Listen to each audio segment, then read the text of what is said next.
Yo, what's up guys? Baik lagi bareng gua di channel Daripada Gabut. Gimana kabarnya nih? Semoga masih pada cuan dan nggak pusing mikirin dunia makin absurd ini ya. Kali ini gue bakal bahas satu perusahaan yang diam-diam mengontrol banyak hal di dunia, tapi namanya jarang banget kedengeran. Bayangin nih, lu lagi duduk santai, ngopi-ngopi, lagi scroll handphone, terus tiba-tiba lu sadar barang yang lu pakai ini, dari mulai baterai handphone, mobil listrik, sampai perhiasan, semua bisa aja kan punya cerita kelam di perang saudara Afrika cuy, dan eksploitasi anak-anak yang parah banget. Gimana bisa? Karena ada satu perusahaan raksasa yang diam-diam main di belakang layar, ngontrol tambang-tambang strategis, dan parahnya diduga ikut memperpanjang konflik demi cuan. Perusahaan itu namanya Glencore.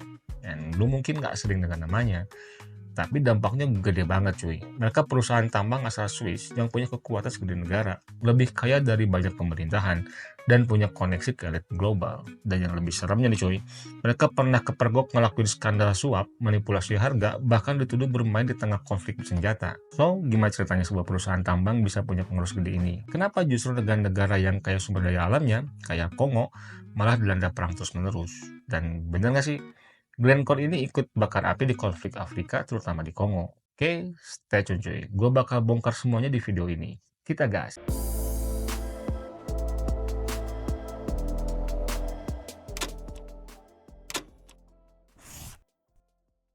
Oke, sebelum kita ngomongin gimana Glencore main di konflik Afrika, kita harus kenal dulu nih sama perusahaan ini.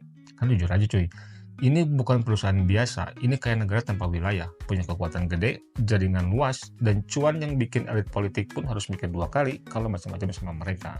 Jadi gini, Glencore ini perusahaan tambang asal Swiss, tapi operasinya global.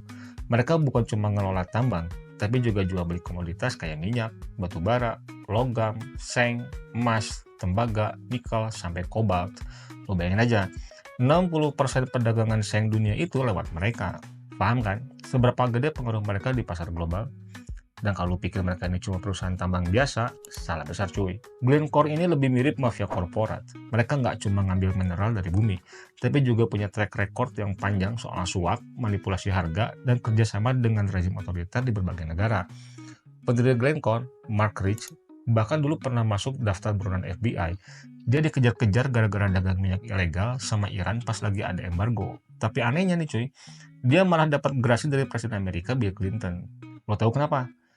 Ada beberapa faktor. Pertama, banyak pejabat Israel dan tokoh komunitas Yahudi yang ngebelain dia. Ternyata si Mark Rich ini sering nyumbang buat amal di Israel cuy. Jadinya banyak orang yang berpengaruh di sana yang minta Clinton buat ngehapus kasusnya. Dan kedua, mantan istrinya Mark Rich yaitu Denise Rich diduga nyumbang duit gede ke Partai Demokrat dan kampanye Hillary Clinton. Katanya sih dia nyetor lebih dari $1 juta termasuk ratusan ribu buat yayasan Clinton.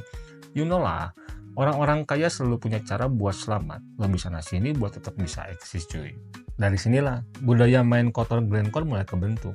Mereka ngerti satu hal penting, kalau lo mau sukses di bisnis komoditas, lo harus dekat sama penguasa. Entah itu pemerintah resmi atau kelompok bersenjata, yang penting tambang aman, duit ngalir. Dan lo tahu apa artinya? Kalau ada perang atau konflik yang bisa menguntungkan operasi mereka, mereka nggak akan segan-segan buat ambil kesempatan. Nah, sekarang kita pindah ke Afrika nih cuy. Kalau kita ngomongin benua ini, pasti yang sering muncul di kepala lu adalah konflik, kemiskinan, dan perang saudara yang nggak ada habisnya. Tapi sedikit yang sadar kalau semua itu punya satu akar masalah utama, ya sumber daya alam cuy. Afrika itu kaya banget. Dari mulai emas, berlian, uranium, sampai minyak dan kobalt, semua ada di sini. Lo tahu nggak? Kalau lebih dari 60% kobalt dunia itu berasal dari satu negara aja, yaitu di Kongo cuy. Dan kobalt ini bukan barang sembarangan cuy. Ini bahan utama buat bikin baterai handphone lu, buat laptop, sampai mobil listrik. Intinya tanpa Afrika, dunia modern ini nggak bakal jalan. Tapi ironisnya, justru karena kekayaan ini, banyak negara Afrika malah jatuh ke dalam konflik yang nggak ada ujungnya. Lo tau kenapa? Karena siapapun yang bisa kontrol tambang, dialah yang pegang kekuasaan. Dan disinilah pemain besar kayak Glencore masuk. Di banyak negara Afrika, tambang bukan cuma sekedar tempat nyari emas atau mineral. Tambang itu juga bisa jadi medan perang. Kelompok pemberontak, milisi bersenjata, bahkan tentara pemerintah seringkali saling mematikan demi kontrol atas wilayah yang punya deposit mineral gede. Contohnya Kongo. Negara ini udah puluhan tahun dihantam perang saudara yang brutal cuy. Di satu sisi ada pemerintah, di sisi lain ada berbagai kelompok pemberontak yang semuanya punya satu tujuan, yaitu menguasai tambang. Lo bayangin aja, Ada lebih dari 120 kelompok bersenjata aktif di Kongo yang semuanya berebut kontrol atas sumber daya alam. Dan lo tahu dari mana mereka dapat duit buat beli senjata? Dari hasil jualan mineral ke pasar global, cuy. Salah satu kelompok terbesar mereka adalah M23 atau March 23 Movement yang beroperasi di Kivu Utara, wilayah kayak Mas, Koltan, dan Tima. Mereka awalnya pecahan dari mantan pemberontak yang kecewa sama pemerintah Kongo, terus balik lagi ke medan perang.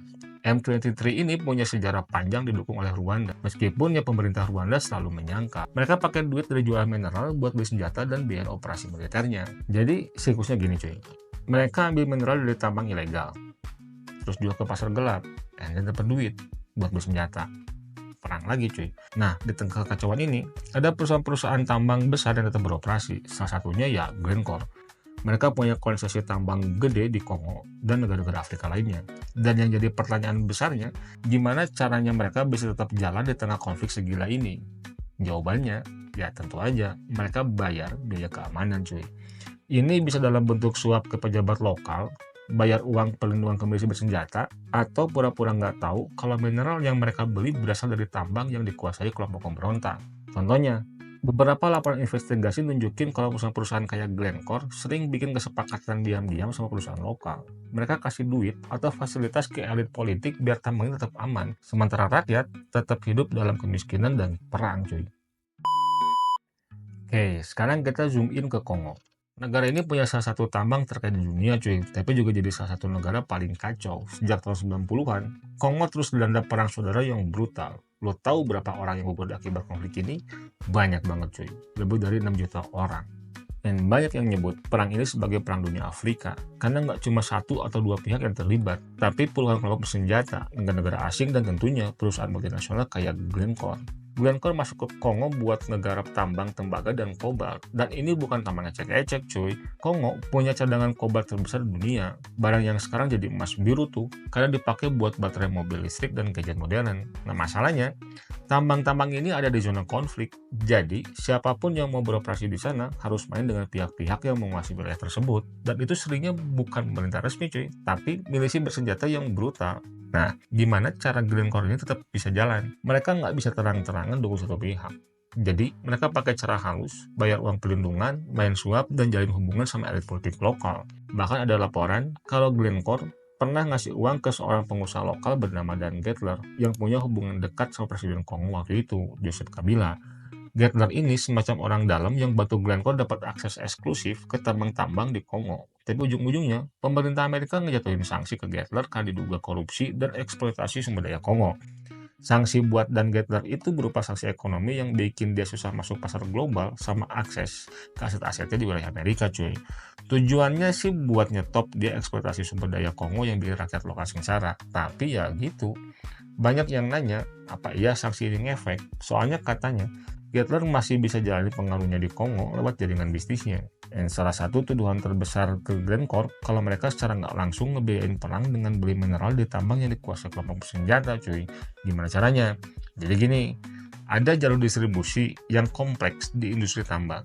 Banyak hasil tambang dari Kongo yang lewat pasar gelap dulu sebelum akhirnya masuk ke rantai pasokan resmi. Misalnya, tambang yang dikuasai milisi bisa ngejual kobalt ke middleman atau perantara. Terus middleman ini ngejual ke perusahaan besar, termasuk Glencore. Artinya, meskipun Glencore secara resmi nggak berurusan sama pemberontak secara direct, tapi bisa jadi mineral yang mereka pakai tetap berasal dari zona perang cuy.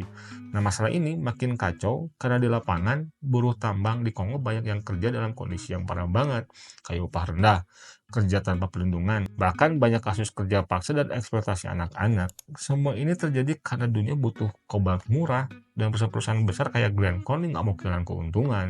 Oke, sekarang pertanyaannya, kenapa perang di Kongo ini nggak pernah benar-benar selesai? Salah satu jawabannya adalah karena terlalu banyak pihak yang diuntungkan dari kekacauan ini. Kelompok pemberontak butuh perang buat ngontrol tambang dan dapat duit.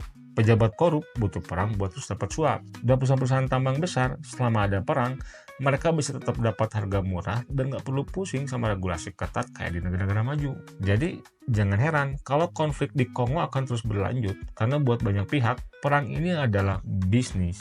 Dan lu mungkin mikir, oke, Glencore ini jelas main kotor. Tapi apakah mereka pernah ketahuan? Jawabannya yes. Tapi masalahnya, meskipun mereka udah beberapa kali ketahuan curang, bisnis mereka tetap jalan. Tahu kenapa? Karena dunia ini udah terlanjur tergantung sama mereka. Contohnya, di tahun 2022, Glencore kena batunya. Mereka dihukum bayar denda lebih dari 1,1 miliar dolar Amerika karena terbukti bersalah dalam kasus suap dan manipulasi pasar di beberapa negara. FBI bahkan menyebut kalau budaya korupsi di Glencore ini sistematis banget, udah kayak bagian dari bisnis mereka cuy.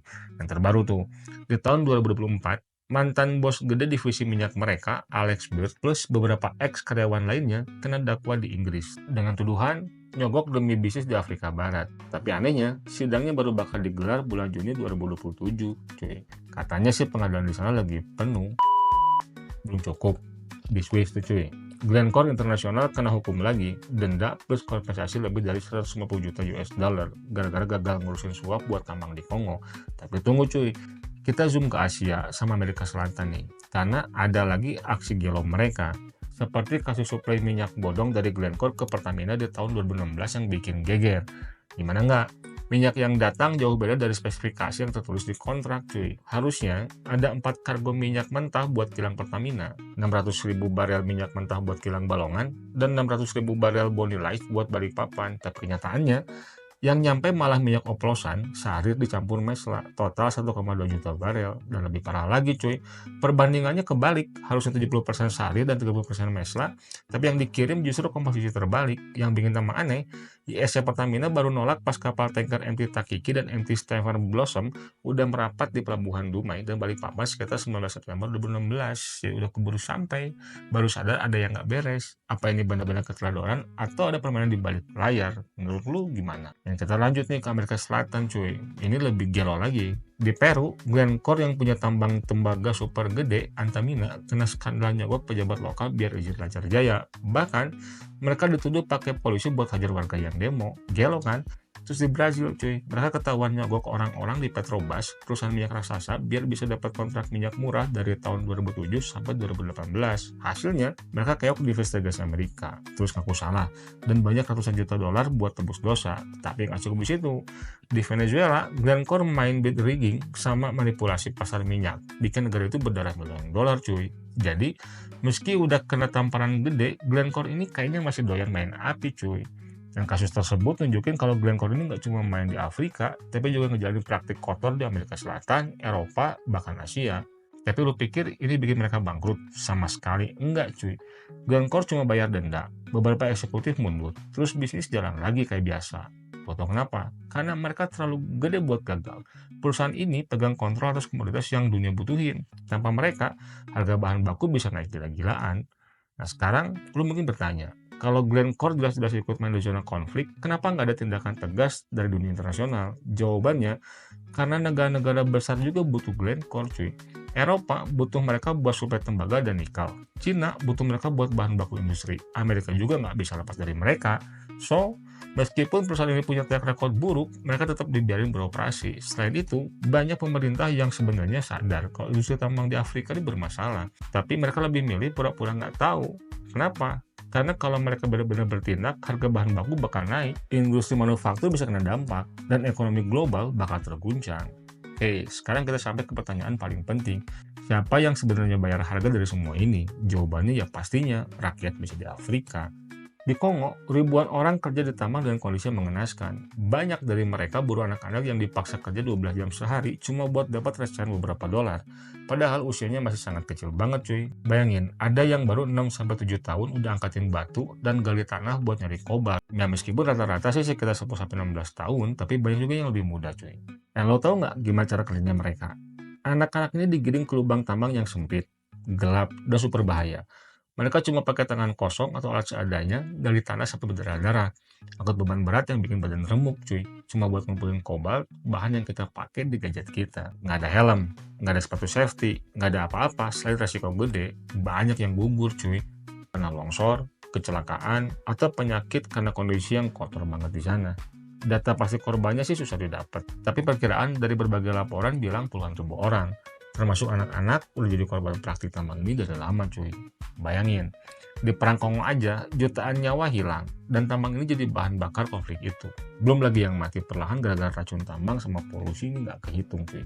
Nah sementara di luar sana, perusahaan-perusahaan besar jual produk mahal yang sebenarnya nggak akan ada tanpa eksploitasi mereka, bener-bener bangsat cuy. Jadi apakah ada jalan keluar dari semua masalah ini? Apakah dunia bisa benar-benar menghentikan perusahaan kayak Glencore dari terus ngambil untung dari konflik? Secara teori bisa. Kalau negara-negara besar benar-benar serius, mereka bisa nerapin regulasi ketat buat mastiin mineral yang masuk ke pasar global nggak berasal dari zona perang. Mereka juga bisa nutup celah buat perusahaan yang main suap dan eksploitasi buruh cuy. Tapi secara realita, selama dunia masih butuh bahan baku murah, selama investor masih ngincar profit besar, dan selama perang bisa bikin harga komoditas naik, masalah ini bakal susah banget buat dihentikan. Oke, sekarang lu udah ngerti kan gimana caranya Glencore bisa tetap cuan di tengah perang? Gimana bisnis tambang bikin konflik di Afrika nggak ada habisnya? Dan gimana perusahaan multinasional licik bisa buat menguasai sumber daya alam? And then, mau gimana? Sistemnya udah jalan kayak gini cuy, dari dulu. Duit selalu menang. Orang-orang yang punya kuasa juga nggak bakal tiba-tiba baik hati cuma karena kita sadar soal ini.